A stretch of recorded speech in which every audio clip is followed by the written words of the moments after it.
Good morning. आज का अपना विषय है रिट्रोग्रेसिव मेटामॉर्फोसिस। साथियों, ये टॉपिक बहुत महत्वपूर्ण है जो बीएससी फाइनल ईयर के पेपर फर्स्ट में के लिए है। तो शुरू करते हैं रिट्रोग्रेसिव मेटामॉर्फोसिस। तो सबसे पहले इसका मतलब क्या होता है। अपन जानते हैं व्हाट इज मेटामॉर्फोसिस। मेटामॉर्फोसिस का क्या मतलब होता है। तो मेटामॉर्फोसिस का मतलब होता है लार्वा से वयस्क का निर्माण होना, लार्वा से वयस्क में चेंज होना। जैसे मेंढक के टेडपोल, मेंढक के अंदर टेडपोल लार्वा होता है और व्यस्क फ्रॉग बनता है, ये मेटामॉर्फोसिस है। ऐसे कीटों में होता है। तो लार्वा से व्यस्क का निर्माण मेटामॉर्फोसिस कहलाता है। यहाँ पर है रिट्रोग्रेसिव मेटामॉर्फोसिस। रिट्रो का मतलब होता है गोइंग बैक, उल्टा। उल्टा का मतलब रिट्रोग्रेसिव मेटामॉर्फोसिस का मतलब ये हो गया। इसका मतलब ये नहीं हुआ कि वयस्क से लार्वा बनेगा, बनेगा तो लार्वा से वयस्क ही। लेकिन यहाँ पर जो होता है रिट्रोग्रेसिव मेटामॉर्फोसिस की डेफिनेशन हो जाएगी ऐसा विशेष प्रकार का मेटामॉर्फोसिस जिसमें एक एडवांस लार्वा यानी लार्वा एडवांस होता है, मेटामॉर्फोसिस के बाद एक प्रिमिटिव या अल्प विकसित वयस्क में परिवर्तित हो जाता है।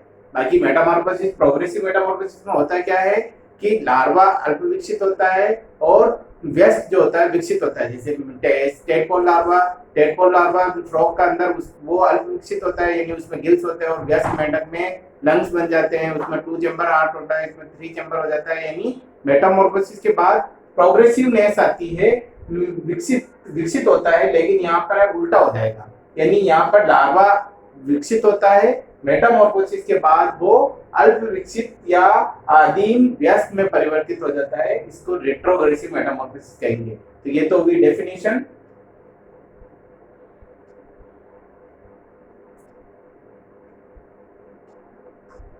इस प्रकार अपन इसको डेफिनेशन को लिखेंगे कि ये विशेष प्रकार का मेटामॉर्फोसिस है जिसमें एक एडवांस लार्वा मेटामॉर्फोसिस के बाद एक वयस्क में परिवर्तित हो जाता है जो प्रिमिटिव होता है। रिट्रोग्रेसिव मेटामॉर्फोसिस का बेस्ट एग्जांपल है हर्डमानिया।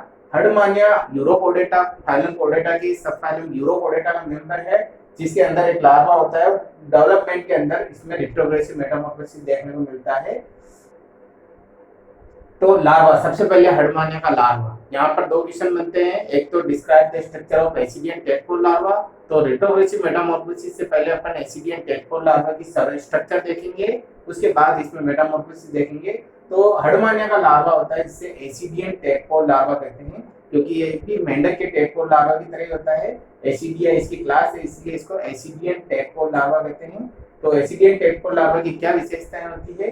तो ascidian tadpole larva fully developed larva होता है जो अति सूक्ष्म होता है, 1.5 mm का, और ये फ्री स्विमिंग होता है, मोटाइल होता है। इसकी बॉडी के ऊपर टेस्ट या ट्यूनिक का कवर होता है, इसीलिए इसको ट्यूनिकेटा भी कहते हैं इस सबफाइलम को।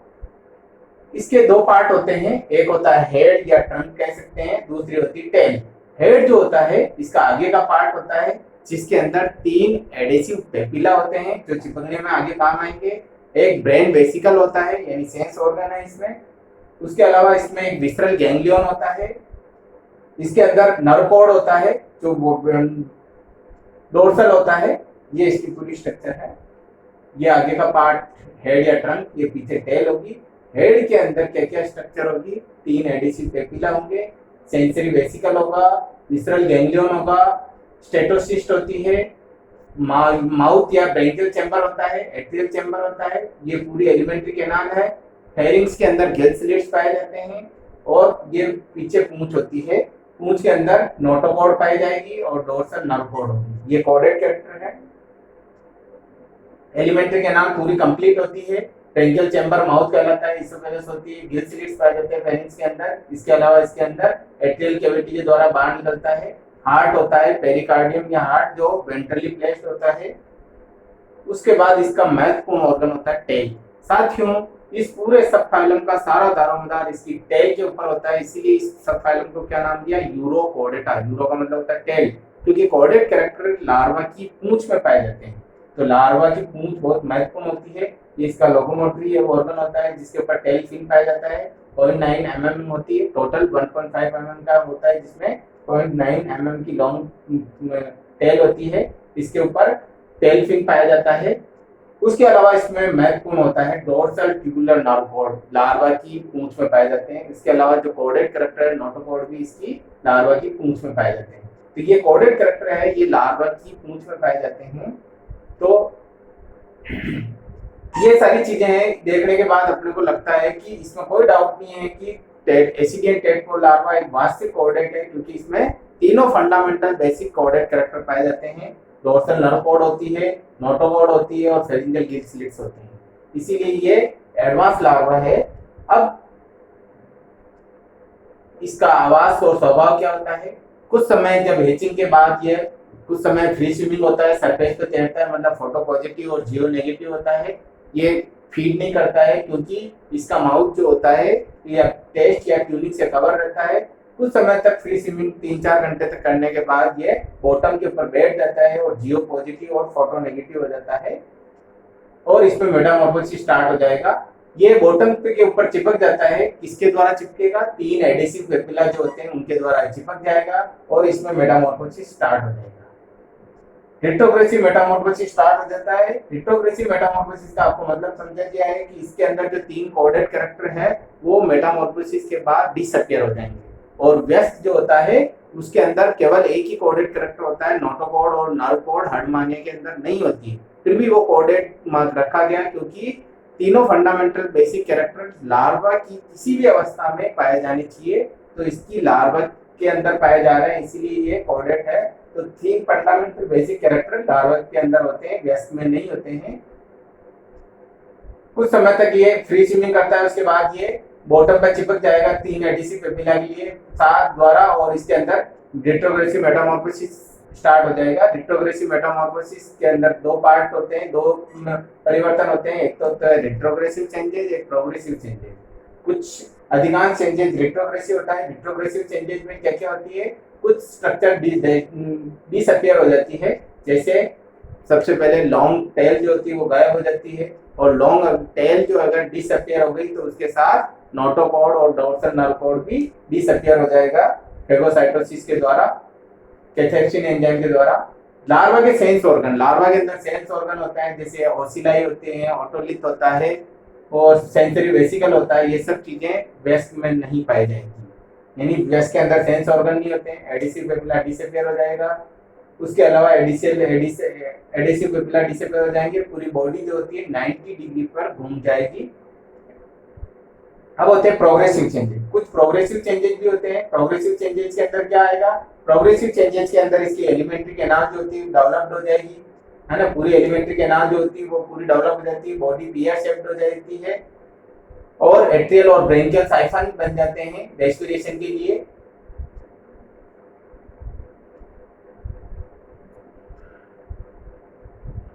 फेरिंग्स पूरी इलार्ज हो जाएगी और जो फेरिंजियल गिल स्लिट्स की संख्या बढ़ जाती है, पूरी एलिमेंट्री कैनाल डेवलप्ड हो जाएगी, गोनाड्स और गोनोडक्ट डेवलप हो जाते हैं, यानी एडल्ट बन जाएगा। टेस्ट और ट्यूनिक जो होती है पूरी बॉडी पर कवर हो जाती है। इस प्रकार ये सारे चेंजेस इसमें बताएंगे रिट्रोग्रेसिव के अंदर। तो अपन ने इसमें देखा कि रिट्रोग्रेसिव मेटामॉर्फोसिस की डेफिनेशन देखनी है, उसके बाद एसिडियन टेडपोल लार्वा की स्ट्रक्चर बतानी है। स्ट्रक्चर के अंदर इसके पूरा डायग्राम बनाना एसिडियन टेडपोल लार्वा का, जिसके अंदर हेड या ट्रंक होता है और टेल होती है। टेल के अंदर कोऑर्डिनेट कैरेक्टर पाए जाते हैं। ये डायग्राम अच्छी तरह से बनाना है। उसके बाद इसमें अंदर मेटामॉर्फोसिस स्टार्ट हो जाएगा। मेटामॉर्फोसिस के अंदर ये डायग्राम बनाना है। सबसे पहले एडिसिव पेपिला से चिपक जाएगा, इसकी पूंछ गायब हो जाएगी और ये चपटा या पियर शेप्ड हो जाएगा और जो पूरी बॉडी होती है वो 90 डिग्री पर घूमकर इसकी एलिमेंट्री के नाम डेवलप हो जाती है। इस प्रकार इसके मेटामॉर्फोसिस को बताना है 2 पार्ट करके, रिट्रोग्रेसिव चेंजेस और प्रोग्रेसिव चेंजेस। अब देखते हैं what is the significance of ascidian tadpole larva. Ascidian tadpole larva का क्या सिग्निफिकेंस है? तो किसी भी एनिमल के अंदर लार्वा अवस्था का पाया जाना कुछ फायदेमंद होता है, उसके कुछ फायदे होते हैं। सबसे पहला फायदा है टैक्सोनॉमिक सिग्निफिकेंस। हर्डमानिया के अंदर एसिडियन टेडपोल लार्वा के होने के कारण इसका टैक्सोनॉमिक सिग्निफिकेंस है, वर्गीकीय महत्व है, क्योंकि हर्डमानिया के अंदर कोडेड कैरेक्टर नहीं पाए जाते।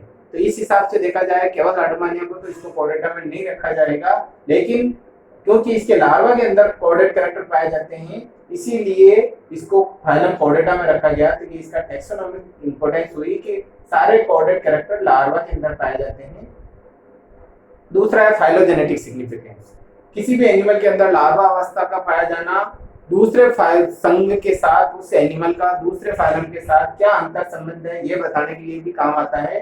तो यहाँ पर भी एसिडियन टेडपोल लार्वा जो होता है ये दूसरे फाइलम के साथ अंतर संबंध यानी कॉर्डेटा के साथ एफिनिटीज बताता है, सिफेलोकॉर्डेटा के साथ बताता है, हेमिकॉर्डेटा के साथ बताता है। तो ये इसका फाइलोजेनेटिक सिग्निफिकेंस हुआ। तीसरा महत्वपूर्ण है dispersal of species.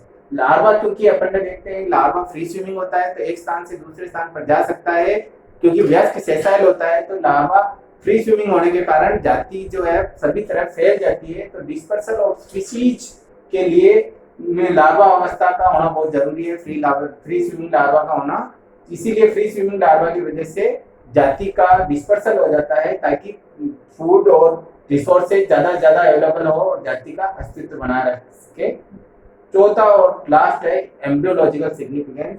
Ascidian tadpole larva के अंदर इसका बहुत सारा एम्ब्रियोलॉजिकल सिग्निफिकेंस है, क्योंकि एसिडियन टेडपोल लार्वा की एम्ब्रियोलॉजी देखने पर पता चलता है कि इसके अंदर किस प्रकार से क्लीवेज होता है, प्लास्टुला बनता है, मोरुला बनता है और कैसे इसमें रिट्रोग्रेसिव मेटामॉर्फोसिस होता है। तो ये सारी इंपॉर्टेंस इसके लार्वा की वजह से है।